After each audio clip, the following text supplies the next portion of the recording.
Impact Hustlers, the podcast on entrepreneurs and change makers that are creating solutions to the world's biggest problems. Impact Hustlers is brought to you by Fast Forward 2030 and Real Changers. Visit fastforward2030.com to learn how to include the global goals into your business model and realchangers.com to find talent and careers with impact. And this is your host, Michael Shafroth. In today's episode, I speak to Ben Clifford, the founder and CEO of Tyve. Tyve is a platform that allows employees to give a share of their paycheck tax-free to a charity they care about. A monthly donation of £30, for example, would cost an employee about £24 after tax savings. Ben used to be the community director at Founders Pledge, a community of entrepreneurs that have pledged to donate a share of the returns they receive when exiting their companies to some of the most effective charities in the world. Only a few months after the launch, Tyve has already attracted employees at companies such as Entrepreneur First, Hubble, and Founders Forum to donate through its platform. It's great to have you on the show, Ben. It's fantastic to be here. Thank you for having me. Let's go to the basics first. How does Tyve work, and how are you actually able to give more money to the charity than the employee actually has to pay themselves? Sure. So it's actually really simple. There's a scheme called payroll giving, which has been around a very long time in the UK. It's been around since 1987. It was launched, which allows you to give through your paycheck to charity, and you're paying out of gross income. So you're paying pre-tax that amount, which means, as in your example, you can give extra money to charity. On the lower rate of tax, it looks like about 25% more, so similar to gift aid, and we can talk about the differences with gift aid if you'd like. And the higher rate of tax, you're giving a huge amount more because obviously you're paying more tax. So it can be up to 80% more that goes to charity just by giving through your paycheck. Amazing. So yeah, there's gift aid out there. I think you need to sign up for it and then you can already give a little bit more. How's that different? Tell us about it. Yeah, so gift aid is a box. You might have seen this, a box that you tick when you give to charity, and it allows you, the charity, to claim 25% extra from the government. And the idea is that's covering the basic rate of tax. So most people pay 20%. If you imagine you're giving £80, then if you boost that by 25%, that's £100. So it's like if you were paying £100 straight out of your paycheck and that was 20%. The maths gets confusing here, but you see it's similar. It doesn't cover the higher rate of tax. So if you're paying £100 donation and you're taxed 40%, then normally you would only give £60. With payroll giving, that £60 becomes £100. So it's quite a big difference.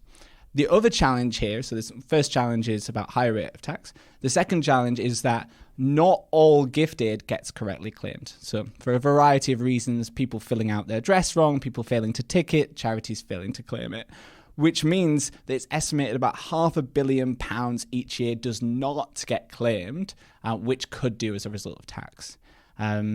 If you think about the higher rate as well, we've estimated there's probably another £500 million in there that could be going to charity. All right. And can you combine both? Yeah, so you can't combine gift aid with payroll giving. So it's one or the other. Yeah. All right. But yeah, when I think about the number as a total, I'm thinking about what we can do with Tyve. I'm thinking about that £1 billion that could be going to charity each year, which isn't. Absolutely, yeah. And is this a model that generally exists in other countries outside of the UK?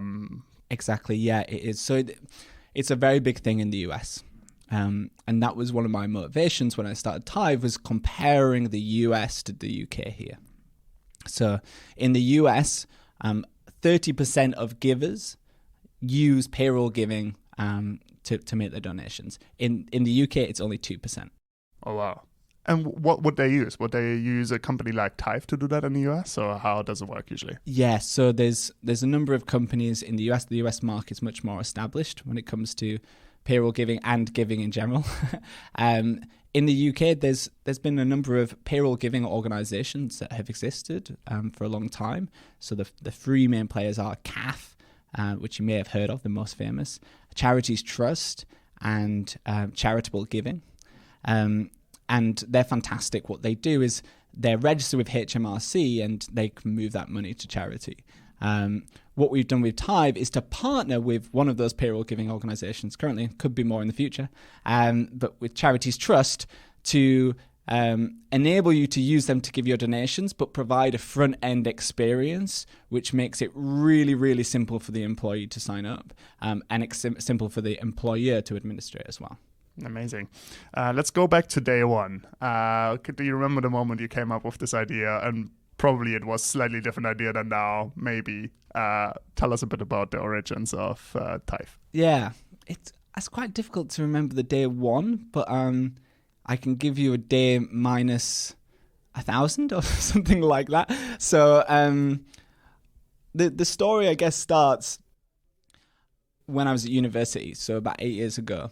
And I got really excited about the data on charity. Two things: the data that was available on charities, and two, moral philosophy. So I was studying philosophy at the University of Warwick, and I came across this argument from Peter Singer. Maybe you know it. Do you know this? I know him. Yeah. Which argument are you talking about? Okay, so he has this essay called Famine, Affluence and Morality. You know this? Heard of it. Yeah. I wouldn't recite it here now. Okay, but the headline conclusion is essentially, if you could forgo a luxury and reduce immense amount of suffering for somebody else, then you should forgo that luxury, which sounds pretty straightforward. So, my friend has the flu right now. If I could buy them oat milk latte with magical sprinklings, which would stop them having the flu for £3, then I'm probably morally obligated to do that. It wouldn't just be a nice thing to do. If I think about the suffering that they inflicted on them, I should probably do that. And that seems trivial, but if you extend the argument, I should probably buy the next latte for somebody else, and then for somebody else and somebody else, and that keeps going. It becomes almost never morally okay for me to keep my latte for myself if I could help somebody else.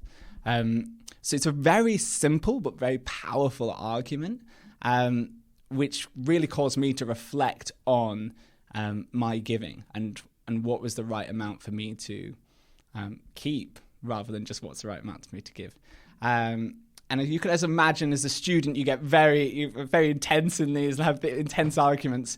And as you get into the real world, when you graduate, the idealism comes to practicality. But I've kind of stayed pretty idealist. So at the time, there was this pledge that was being championed by a guy called Will McCaskill, who later went on to write Doing Good Better, and was seen as one of the founders of what's called the effective altruism. Right. Have you discussed effective altruism on the podcast? We haven't. Actually, I think people do mention it, but I think they run a website called 80,000 Hours, which helps you kind of do more good with your career, for example. Then there's the Oxford Center for Effective Altruism, I think, where you spend some time as well, right? Exactly, yeah. So one of the first projects of the effective altruism movement was something called Giving What We Can. And this was a pledge to give 10% of your income over your lifetime to the most effective charities you could find. So you might think about this Peter Singer argument and think, wow, sounds a bit overwhelming. Do I need to suddenly give everything I earn away to charity just to help people? And, the equivalent to someone having the flu is actually to give to effective charities. And this is where the data in charities comes in, because this argument from Peter Singer that was written in the 70s, he was actually talking about famines that were happening and talking about giving to Oxfam. Now, my view on that would be, well, how do I know that Oxfam is actually going to make a difference? Right? And you might feel the same. One of the powerful things that happened in the kind of late 2000s was charity evaluators emerging, like GiveWell and Giving What We Can. They did the research themselves to put a cost-effective estimate on how much good could you actually do by giving to a charity. So for the first time, you could say, if I give to, for example, a malaria charity, Against Malaria Foundation, I can, in expectation, save a life for about £3,000. or £7,000. So they have a range, but let's say £3,000. That argument from Peter Singer now becomes really powerful because I can actually put a number on what would my next £3,000 do. So that's why, for me, I'd been involved in social impact charity, wanting to do good, but never took it seriously until I saw those kind of concrete numbers, and that made it powerful for me. And that's the charities that you work with at Tyve as well, right? So you recommend some of the most effective charities to people that they can then select which one they want to donate to. That's right? Exactly, yeah. So to bring the thread back, the very first thing I got interested in was this Giving What We Can, which was a 10% pledge to the most effective charities. After I graduated, I worked for that organisation in Oxford at the Centre for Effective Altruism. Amazing place, incredible people. What transpired was that this was a way to bring together incredible people who were dedicated to doing good and wanted to, set a moral standard for themselves to give this 10%. But what frustrated me was I saw this as a student idealistically as something which should absolutely change the world and be the norm for everybody in affluent society. They should be giving 10% of their income. And what you find is actually in the real world, if you're not used to that amount of money, that's a huge ask. It's 10%. It's like, especially if you're saving, thinking about your pension, 10% is enormous. So I always was curious at that point, what is the scalable version of this, right? How can you engage people in giving in a different way, which isn't just spare change, somewhere in between, giving spare change on the street and giving 10% of your income, and gets people to think more thoughtfully about the charity. Amazing. Let's talk about scalability of this, right? Yeah. So as you said, you developed Tyve with that in mind. How scalable can it be? How do you think about scalability, maybe first in the UK and Europe, and then also the US potentially? I don't know if that's an interesting market for you. How do you think about this model? What needs to happen for this to scale? Yeah, so obviously my starting point for thinking about how could this scale is thinking about technology and how you can use really the model of a tech startup to achieve the same aim, which is ultimately our aim is how much money can we moving as much money to high impact charities as possible. That's why we exist. We're a for-profit company, and we believe that's the best way to achieve our vision and get to scale, because you can attract the best talent, you can attract more money into your business. We've just raised an investment round. And all of that is possible because we're a for-profit. So when thinking about scaling this business, what needs to happen for this really have a global impact and reach the scale it needs to have an impact? Yeah, great. So maybe it's actually useful if I just say about the model of Tyve. So we're really focused on how can we provide a fantastic giving experience for our users. So that means giving which is proactive rather than reactive. I could talk a bit more about that in a minute. But the mechanism for growing that is actually through companies. So there's been a lot of giving apps in the past. Maybe you've seen some of them. And their focus is how can we make giving really easy for people? And you ask them and you say, that's the problem we're trying to solve, is making giving really easy. My view is giving isn't actually that hard. And nobody has a problem of, if there's enough intent there and people want to donate, then you can just go to the website, set up a direct debit, and you're done. I really think that actually this is the kind of norms around giving is a social problem, a social norm and cultural problem. So yes, we're solving a problem, making it easier for people to find charities they're confident in and being excited about giving. But there's actually, in terms of solving the cultural problem and the cultural norm around giving, that's happening through companies. So I think of giving as a very social thing. The reason that we give is because we see other people around us giving and we establish that as a norm. Companies today are that social norm, where you can see in terms of who is the group that you are spending the most time with and responding to social cues. It's the people in your team and the people in your company. So this is why we're doing it in terms of how are we scaling this. We're doing this through companies. So we're actually providing an employee benefit, a boost to employee experience, and selling this as a SaaS product to companies. So it's actually going to be it's actually a SaaS company, and that's how we're growing it. Yeah, and you use the networks within the companies to spread, right? And rely a lot on the companies to make sure that they advertise it for their employees, for example, right? Yeah, I think the reason that this is really powerful is because we can actually start the conversation, but it's advantageous to the business to start the conversation. And I'll give you an example. It's not just so the company can kind of feel good and talk about stuff in their PR. It's so companies can actually say with real authenticity about the kinds of people that work in their company. So, we did this with Thriver. You've had Hamish on your podcast. And we had a really high sign-up rate with Thriver, the highest that we've had at the time.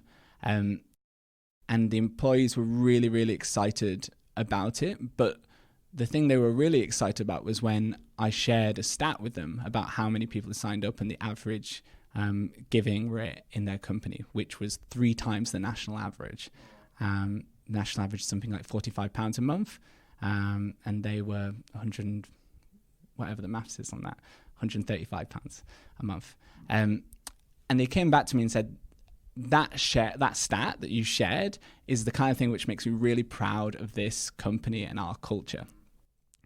And what's really powerful to me is you can't fake that stat. You can put on your team page, we're a really fun team. Here's our office party. Here's our office dog. We've got a ping pong table. Mm-hmm. And you can put a lot of gloss over that. But actually knowing that a large amount of people give at Thriver, and they give to climate change, they give to women's empowerment, they give to mental health, that says something much more powerful about the kinds of people who work there. And why do people go to work at companies? Mm-hmm. It's for the people that work there now. That's the choice you're making. Amazing. Let's go back to your business model. You mentioned it briefly, right? And you've chosen a for-profit business model, which is actually most of the guests on this podcast would go down that route. Why did you decide for that? Especially, for example, coming from Founders Pledge, where the model is a bit different, where they have a 100% model where all the donations go to the charities, but they have another bunch of people then funding the operations of the company. Why didn't you choose that model? Why is it better for you to operate on a for-profit model? Yeah, that's a great question. And we did consider that option as well. One thing I want to say is that I think more people should consider the not-for-profit model than do. So my work at Founders Pledge, Founders Pledge gets entrepreneurs to commit a percentage of their future exit to charity, and it's an amazing community of over 1,000 entrepreneurs with $2 billion pledged to charities. And they've managed to grow that being entirely not-for-profit. And what that's allowed them to do is focus on what is most impactful. So there's no compromise of, how do we make money and also make this impactful? And that's a really wonderful thing. Having spoken to many entrepreneurs through that process and trying to get them to think about giving to charity, many of them say, shouldn't I give to a social enterprise instead? Shouldn't I give to a for-profit? And the answer is maybe. But often the most neglected opportunities, which are the ones you want to take if you want to have the most impact counterfactually, meaning if someone else wasn't going to have that impact, would you? If you didn't take that action, would somebody else take the action? If you want to have that kind of counterfactual impact, then you want to invest in things that are neglected, and non-profits are the most neglected. Because if something's a great business idea, then for-profit investors who are very savvy are going to jump in. You don't need to have they don't need to care about the impact, because it's going to make money.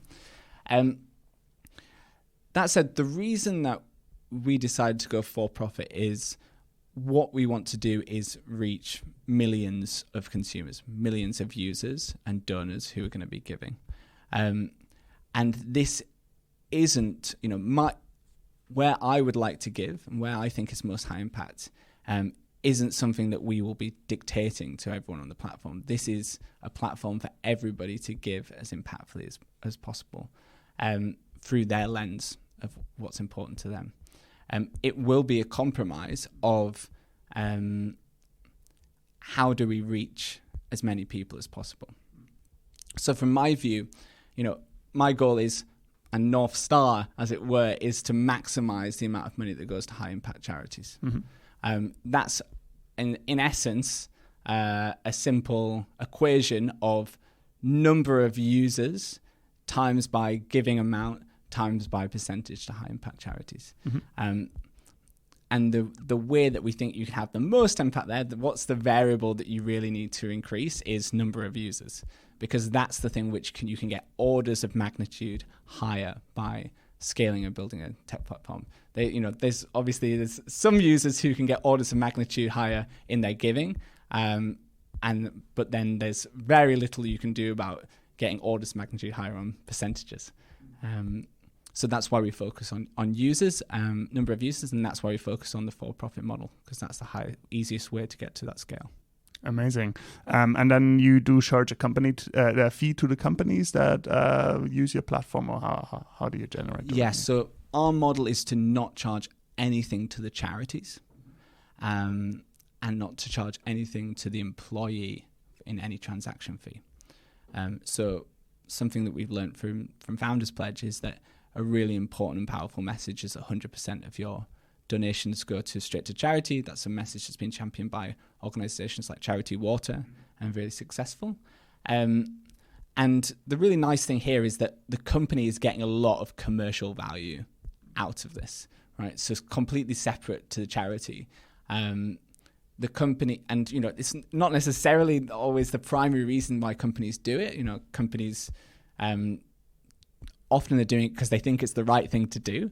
But it's also, let's compare buying lunch for everybody on your team compared to empowering them to give to causes they care about and actually feel like their work in their company is contributing to their personal social mission. They're a similar price, buying lunch for everyone and using Tyve, but one is really is a nice to have, and I think one is really powerful. So there's and says something about who your company is and the place you're working for, and that has impact on employee engagement. It has impact on and I kind of think of that as your pride in your company and your motivation to work there, and of course it also has impact on talent attraction and retention. So who tend to be the people in the companies that tend to be most excited about this, especially maybe if you think about large organizations? Who do you need to target? Is that HR that wants to build a culture and retention into it, or who is the one in the company? So it's normally the chief people officer. In the smaller companies, it can be the CEO. Actually, in larger companies, it can be the CEO as well. It's about who has the energy and passion for it. So, this question of how do I attract talent and how do I retain and engage that talent and make them excited and proud of where they work, I think is one of the most important questions. Yes, for a chief people officer, but also for the CEO to be asking and to be concerned about. So the CEOs who really get it are really excited about Tyve. And obviously we're seeing a trend that the workforce is more and more concerned with their social mission, right? Their work isn't just a way to earn money or a way to develop their skills. It also should be a way to fulfill what their personal social mission, what the cause they want to make a difference on, whether that's climate change or mental health or another.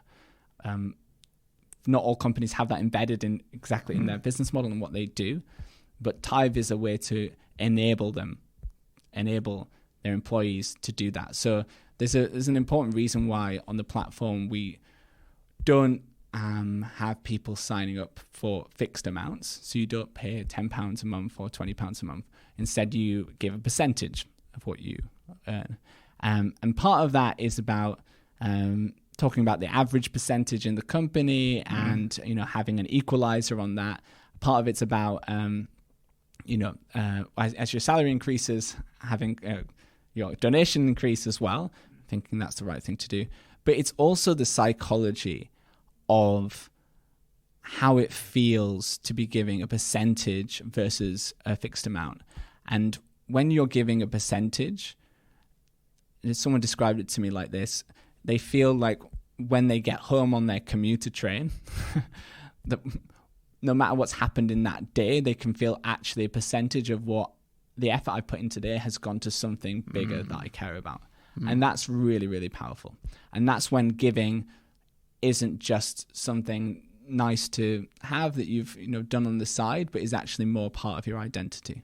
Wow. Yeah, that's a really powerful way to think about it, right? If you imagine I'm actually spending a day a week working for this cause directly because I donate like 20% of my salary or 10%, completely. Right? Really powerful. So if I sign up to Tyve, what do I actually see? How does it work? Yeah, great. So we've made it really, really simple. So as an employee, I'll get a link to sign up to Tyve for my company's page. I enter my name, email, password. I choose a percentage that I want to give. That's the first thing. So choose a percentage of your salary. And 2, I pick a portfolio of charities I want to give to. Now, importantly, you can pick from any charity in the UK and add it to your portfolio. You can also pick from our recommended list of charities. So a lot of people have a cause they want to give to, like climate change or global poverty, mental health, but they're not sure which is the best charity to give to. So that recommended list acts as a really easy way to add that in and find a good charity. So we use 2 charity evaluators for this. One is Founders Pledge, of course, where I used to work. You do research for founders and entrepreneurs when they're making decisions about giving. And 2 is GiveWell, who a charity evaluator started in 2009 and do fantastic work in global poverty research. So you can dig into any of those research reports and understand why is that charity being recommended in that area. And that's all you have to do to sign up. Set a percentage and build a portfolio, and that's it. A lot of entrepreneurs are listening to this. Some of them very early stage, some of them just at the stage where you're at. What's been like one of the biggest learnings for you on this journey of starting Tyve, and one of the biggest challenges you had to overcome, maybe? Yeah, it's such a great question. Embarrassingly, I think it's, you read the lean startup for years and you read all the blog posts that repeat the same message, and it's just focus on the user. And it's just those moments where you realize you've spent a week working on something, and then you think, have we put this in front of any users, and is this what anybody wants? And I think it's just that theory putting it into practice of is this something users want, and right. just keep coming back to that. And I think it's even harder when you are a socially driven company. I agree. Because take the Giving What We Can example, this is something that I think should exist right now. I think people should give to charity. Thinking that people should do something is completely separate to whether people want to do something. And what I'm really excited about is finding this intersection between what is a really rewarding experience of giving, what really helps businesses with their engagement and fulfilling their employees' social mission, and what is going to do a huge amount of good for the world. It's such a powerful message you're just sharing. I've come across like hundreds of social entrepreneurs now, and I think the best ones, they're really combining it, like you say, right? But the challenge is social entrepreneurs have this gene in them that just imagines the world as it should be, right? And that doesn't always match customer behavior. So you need to really bridge this gap between the two, and it seems like you're doing that. So it's great to see it. My last question is, if you imagine the next 10 years, years. So imagine the world in 10 years. How does the world look like if Tyve succeeds? Yeah, that's a great question. So in 10 years, if Tyve succeeds, we should have changed the way people give, so that giving is no longer a kind of thing that you associate with guilt. There should be no more street fundraisers because there's no need to hassle somebody. You know that I've been a street fundraiser for years next to high school, I'm and sorry. I don't think it's the most effective way of. You're going to be out of a job. I'm sorry. That's fine. You have to be full-time podcasting. But no, I mean, this just speaks to something I speak about when I speak into companies is how does charity feel to everyone who hears skeptical of charity, and ask everyone to raise their hands. And there's two comments that always come up. One is, I'm not sure if it's doing any good, just to broadly summarize. And two is, I'm tired of the guilt trip of charity. And what we want to do with Tyve is to say, take a proactive approach here. Take charity into your own hands. Don't wait to be approached. And the really nice thing that happens there is twofold. One is that you can cherry pick from the very best charities, the charities where there's good data behind what they're doing, and the type that are on the Tyve platform that we recommend. And two is that when it's coming from you and it's a source of your identity, as we talked about before, then you remove the guilt trip and you actually have your charity budget set aside. So the future of Tyve would be that, in fact, charities know the best way to get funds is not to guilt trip on the street, but actually to seek to be some of the most impactful charities in their cause area. And if they're the most impactful charity in the cause area, then they should receive funds by default, because we should have millions flowing through the platform, billions, in fact, to the charities which are doing the best work. So then the fundraising game becomes actually not fundraising, but how can we be the best? And so you can drive that competition and hopefully innovation from new charities who know that source of funding is available. Amazing. I wish you all the best on that journey. It's exciting to see your success already just in a few months since officially launching. And thanks for joining me today. Thank you so much. Been Thanks. a pleasure. This was Impact Hustlers, the podcast on entrepreneurs and change makers that are creating solutions to the world's biggest problems. Impact Hustlers is brought to you by Fast Forward 2030 and Real Changers. Visit fastforward2030.com to learn how to include the global goals into your business model, and realchangers.com to find talent and careers with impact.